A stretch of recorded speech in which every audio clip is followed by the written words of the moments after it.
Freedom TV ನ್ಯೂಸ್ಗೆ ಮತ್ತೆ ಸ್ವಾಗತ. ಹುಬ್ಬಳ್ಳಿ ಪ್ರತಿಷ್ಠಿತ ಮಠದ ಹೆಸರಿನಲ್ಲಿ ಹಗಲು ದರೋಡೆಗೆ ಇಳಿದ್ರ ಧರ್ಮದರ್ಶಿ ಎನ್ನುವಂತಹ ಗಂಭೀರ ಆರೋಪವೊಂದು ಕೇಳಿಬಂದಿದೆ. ಹುಬ್ಬಳ್ಳಿ ಪ್ರತಿಷ್ಠಿತ ಮಠದ ಹೆಸರಿನಲ್ಲಿ ಹಗಲು ದರೋಡೆಗೆ ಇಳಿದ್ರ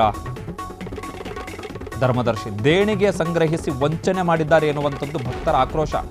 ಧರ್ಮದರ್ಶಿ ಸಿದ್ದನಗೌಡ ಪ್ರಭುಗೌಡ ಪಾಟೀಲ್ ವಿರುದ್ಧ ಎಫ್ಐಆರ್ ದಾಖಲಾಗಿದೆ.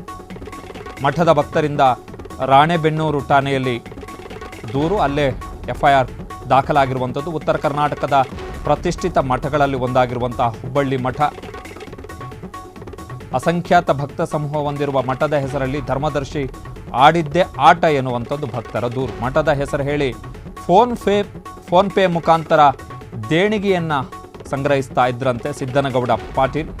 ಮಠದ ಹೆಸರು ದುರ್ಬಳಕೆ ಮಾಡಿಕೊಂಡು ಸ್ವ ಅಭಿವೃದ್ಧಿ ಕೂಡಲೇ ಕ್ರಮ ಆಗಬೇಕು, ಧರ್ಮದರ್ಶಿ ಸ್ಥಾನದಿಂದಲೂ ಆತನನ್ನು ವಜಾ ಮಾಡಬೇಕು ಅಂತೇಳಿ ಭಕ್ತರು ಆಗ್ರಹವನ್ನು ಮಾಡ್ತಾ ಇದ್ದಾರೆ. ಸೊ ಫೋನ್ಪೇ ಮುಖಾಂತರ ದೇಣಿಗೆ ಸಂಗ್ರಹಿಸ್ತಾ ಇದ್ರು ಅಂತೇಳಿ ಮಠದ ಹೆಸರಲ್ಲಿ ಸಿದ್ದನಗೌಡ ಪಾಟೀಲ್. ನೋಡಿ, ಅಲ್ಲಿ ಸ್ಕ್ರೀನ್ಶಾಟ್ ನಾವು ಗಮನಿಸ್ಬೋದು. 1,500 ರೂಪಾಯಿ.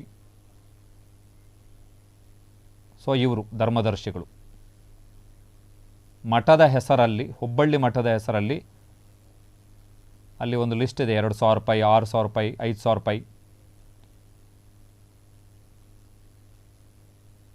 ಸೊ ರಾಣೆಬೆನ್ನೂರು ಪೊಲೀಸರಿಗೆ ದೂರನ್ನು ಕೊಡಲಾಗಿದೆ, ಎಫ್ಐಆರ್ ದಾಖಲಾಗಿದೆ. 2,000 ರೂಪಾಯಿ ಒಬ್ಬೊಬ್ಬರಿಂದ 2,000 ರೂಪಾಯಿ, 1,000 ರೂಪಾಯಿ, 5,000 ರೂಪಾಯಿ, 6,000 ರೂಪಾಯಿ. ಏನು ಸಣ್ಣ ಅಮೌಂಟ್ ಅಲ್ಲ, ಸಣ್ಣ ಅಮೌಂಟ್ಗಳೇನಲ್ಲ ಇವೆಲ್ಲ. ಒಂದು 10,000 ಜನ, 1,000 ಜನ ಈ ಥರ ಇಷ್ಟಿಷ್ಟು ಅಮೌಂಟನ್ನು ಕೊಟ್ಟರೆ ಅದು ದೊಡ್ಡ ಅಮೌಂಟ್ ಆಗುತ್ತೆ. ಸೊ ಹೆಸರು ಮಠದ್ದು, ಮಠ ಉದ್ಧಾರ ಮಾಡಬೇಕು ಎನ್ನುವಂಥದ್ದು ಆರೋಪ ಇದು. ಫೋನ್ಪೇ ಮುಖಾಂತರ ಡಿಜಿಟಲ್ ಕರಪ್ಷನ್, ಡಿಜಿಟಲ್ ದೋಖಾ ಅವರ ಅಕೌಂಟಿಗೆ ಹಾಕಿಸ್ಕೊಂಡಿದ್ದಾರೆ. ಅವ್ರ ನಂಬರ್ ಏನಿದೆ ಆ ನಂಬರಿಗೆ ಹಾಕಿಸ್ಕೊಂಡಿದ್ದಾರೆ ಸಿದ್ದನಗೌಡ ಪಾಟೀಲ್. ಕ್ಷಣ ಕ್ಷಣದ ಸುದ್ದಿಗಳಿಗಾಗಿ ಫ್ರೀಡಂ ಟಿವಿ ಸಬ್ಸ್ಕ್ರೈಬ್ ಮಾಡಿ, ಲೈಕ್ ಮಾಡಿ ಹಾಗೂ ಫಾಲೋ ಮಾಡಿ. ಹೊಸ ಸುದ್ದಿಗಳ ನೋಟಿಫಿಕೇಶನ್ಗಾಗಿ ಬೆಲ್ ಐಕಾನ್ ಮೇಲೆ ಕ್ಲಿಕ್ ಮಾಡಿ.